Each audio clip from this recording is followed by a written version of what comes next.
I've always been intrigued by Stockholm Syndrome. Being interested in true crime content for long enough, you get this idea of what it is because you hear about it every now and then. Maybe like me, you've developed this idea that Stockholm Syndrome is when someone being held captive falls in love with their captor or chooses to stay with their abductor because they care about them and form a close bond. But I've also heard that it's not supported by science.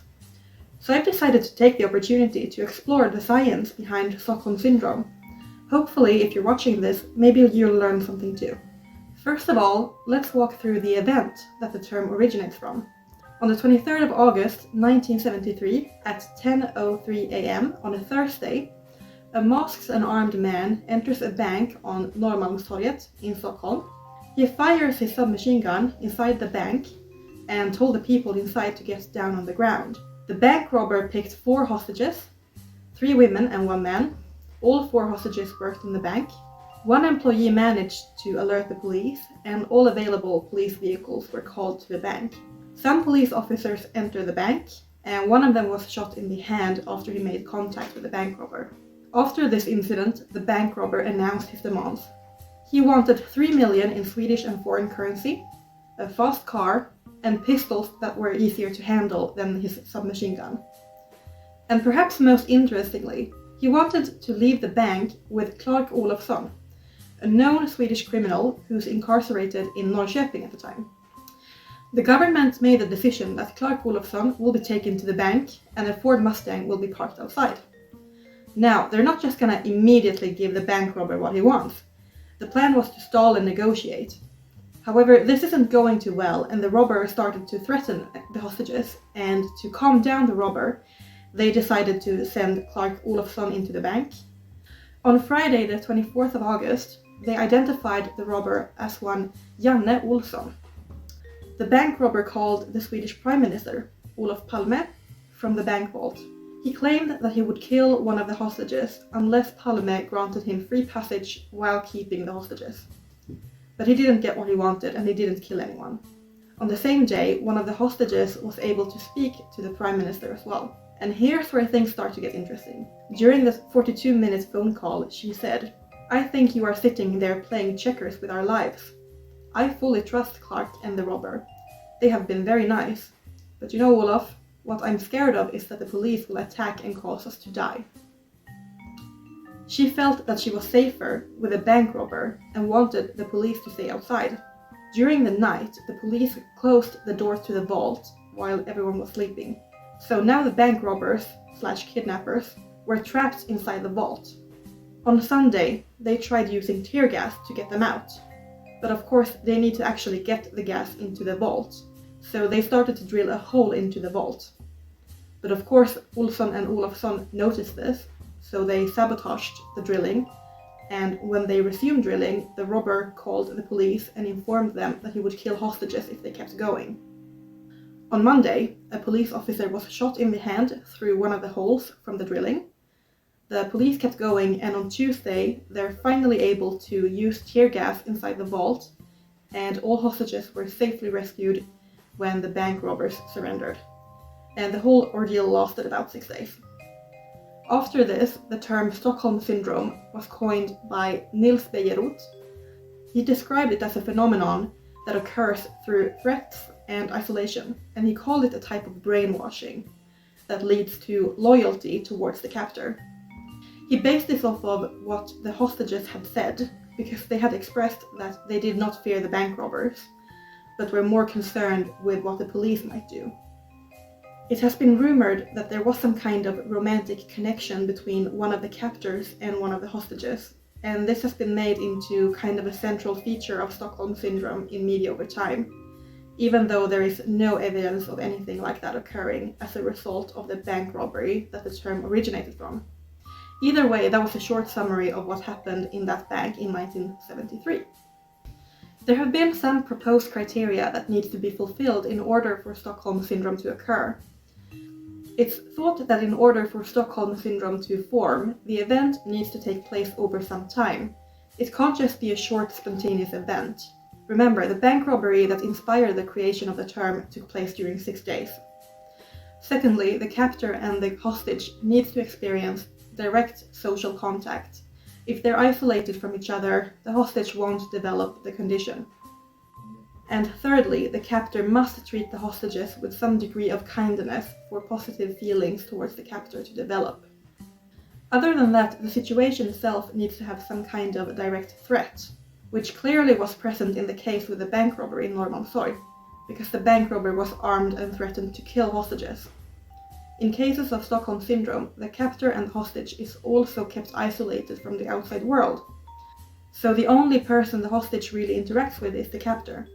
Also, this next criteria is highly associated with Stockholm Syndrome in popular media, and this is that the hostage has an opportunity to escape, but chooses not to. There can still be some risk involved with trying to escape, but they do get an opportunity to try and choose not to. And afterwards, the hostage shows sympathy for their captor in some way. After the bank robbery in Stockholm, one of the hostages visited their captor in prison, and they have said that they were treated well by Olsson and Olofsson. There's a really good study by these people whose names I'm not going to try to pronounce, because I'm not going to be able to pronounce all of them correctly, so I'll show them on the screen instead. I'm going to be talking about this one quite a lot, because they've done a really good job at evaluating existing research done on Stockholm Syndrome in terms of diagnostics and validity as a diagnosis. So let's talk about what they found in their study. They suggest that age could be a factor in Stockholm Syndrome, at least in highly publicized cases.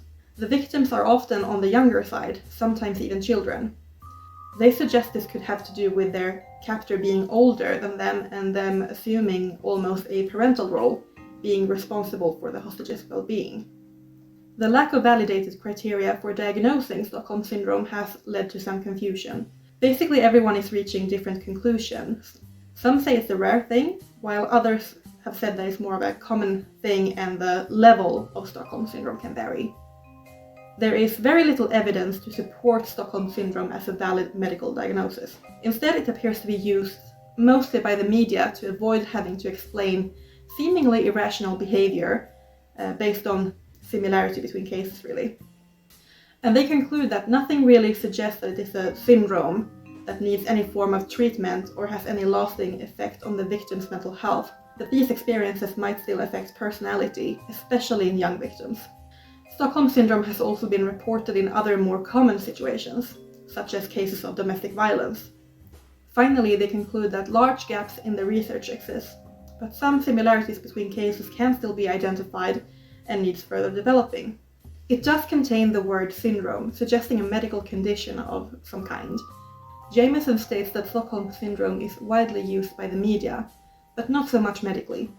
In fact, the people who have been diagnosed with Stockholm Syndrome have usually gotten this label from the media. Actually, there is no validated diagnostic criteria described anywhere. You can't be diagnosed with Stockholm Syndrome by a medical professional, because it's not a recognized medical condition in any of the international classification systems within the field of psychiatry. So despite not being seen as a medical condition, it's widely used in the media. Just like in the study we just talked about, Jameson, who's also reviewed the research of Stockholm Syndrome, also found that there is no single clear definition of it, which makes it harder to study. She also brings up cybernetic models, and I'm gonna be honest, I don't quite understand all of it. But in practice, Jameson explains that humans respond and adapt to their environment, and that the goal is to stay alive and keep things as stable as possible. So according to Jameson, what we call a Stockholm Syndrome might not really be a syndrome in a medical sense, but rather a reaction to extreme stress that increases the odds of surviving. Establishing a bond with your captor might make them less likely to use violence, because they start seeing you as more of a person. So it might be somewhat of a conscious strategy. So this adaptability to the environment and the nervous system's goal to keep things calm and stable could be the underlying cause according to Jameson's study. So not a medical syndrome, but rather a semi-conscious survival strategy. There seems to be kind of two tracks. Either Stockholm Syndrome is simply just a way of avoiding conflicts with the captor. Cases where Stockholm Syndrome can be identified are often scary, stressful, and very intense situations with high arousal levels, and usually without any physical abuse. If you're being held captive by a person with a gun, acting in an emotional, distressed, or provocative manner is dangerous, but being calm and stable increases odds of survival. For this reason, it makes sense to act calm, rational, and try to sympathize with your captor. And the other one is more closely related to the way Beirut, who coined the term, described it. So more like brainwashing leading to a psychological condition that can be diagnosed. But based on the research I've found, there's barely any evidence that suggests that the Stockholm Syndrome should be considered a valid diagnosis. According to the FBI, out of all the reported cases of hostage-like events in the US, 73% of hostages showed no signs at all of Stockholm Syndrome. Interestingly enough, forming this bond with your captor is almost encouraged by crisis negotiators today because it increases odds of survival. It can sometimes make the situation a bit harder for the police because the hostages might not cooperate. After researching this topic for a few days, there are a few conclusions that can be drawn from what I've just talked about. The main thing is that despite its name, Stockholm Syndrome is not a valid medical diagnosis. In fact, Stockholm Syndrome is rarely mentioned in academic research, which might come as a surprise given how often it's mentioned in media and pop culture.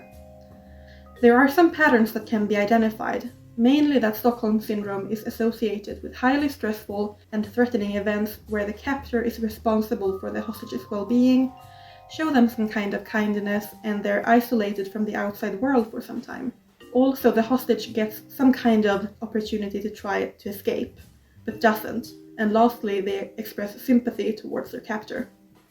Stockholm Syndrome as a label might just be used by the media as a way of explaining the unexplainable, but it could also be seen as a strategy for survival. We need more research and to figure out a standardized definition of Stockholm Syndrome.